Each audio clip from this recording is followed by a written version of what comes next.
It's been a wonderful evolution of our programs. We were involved in the prevention of blindness, and the largest preventable cause of blindness in children is vitamin A deficiency.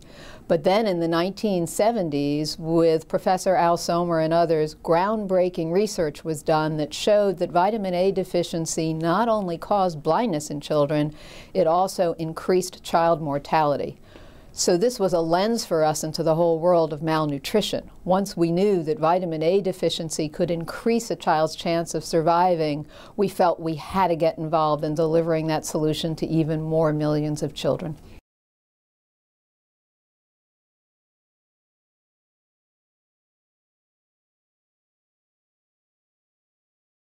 Our initial work in vitamin A was through the distribution of high-dosage vitamin A supplements to children under 5.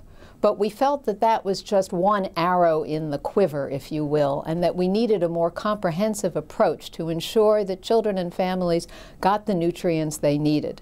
So in 1988, we developed a program called Homestead Food Production that started working with women in villages, teaching them how to grow nutritious fruits and vegetables, and then how to store those fruits and vegetables, how to cook with them, the best way to feed their children to promote healthy diet and healthy children.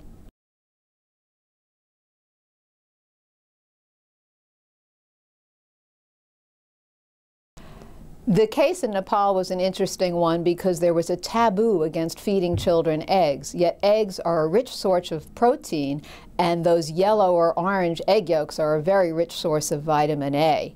So in Nepal, we had to conquer local superstition about feeding eggs to children. But once we started doing it and the mothers saw that the children who were eating eggs mixed into the traditional porridge that they make, they saw that the children were healthier, they got sick less often, and they were livelier. They had more energy.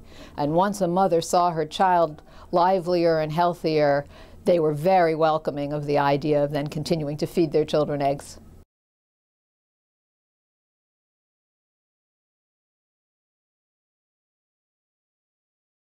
I'll tell a story from Nepal because it's a personal story. A few years ago, I went with a group of our board members to visit our programs in Nepal. And we went to visit one of those homestead gardens that we started about 10 years before our visit. But we did not tell them we were coming. We were going to be in the area anyway, and we dropped by to see how that small garden plot we'd started 10 years ago was going. I walked in and I was amazed. It was a huge garden. And what happened was the family was so successful that the woman's brother planted a garden, and then her cousin planted a garden, and they joined all the gardens together. And I've never seen such a huge plot of healthy vegetables, of leafy green vegetables, of cauliflower. It was amazing. And all of this carrying on by itself. So a true definition of a sustainable project. Made me very proud and very happy.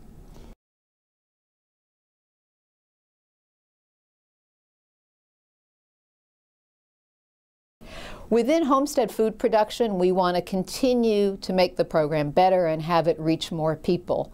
So we have added animals to it. As I said, we've added chicken farming, and now we're adding fish as another source of nutrients and another source of protein.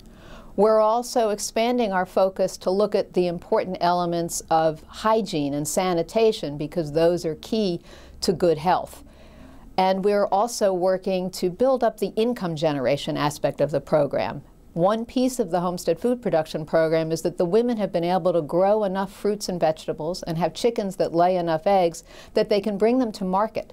Then they have a source of income, and they can use that money to buy more food for their children, to support education for their children, for health care costs. So in the future, we want to do more work building the livelihoods, increasing the generation of income in those programs.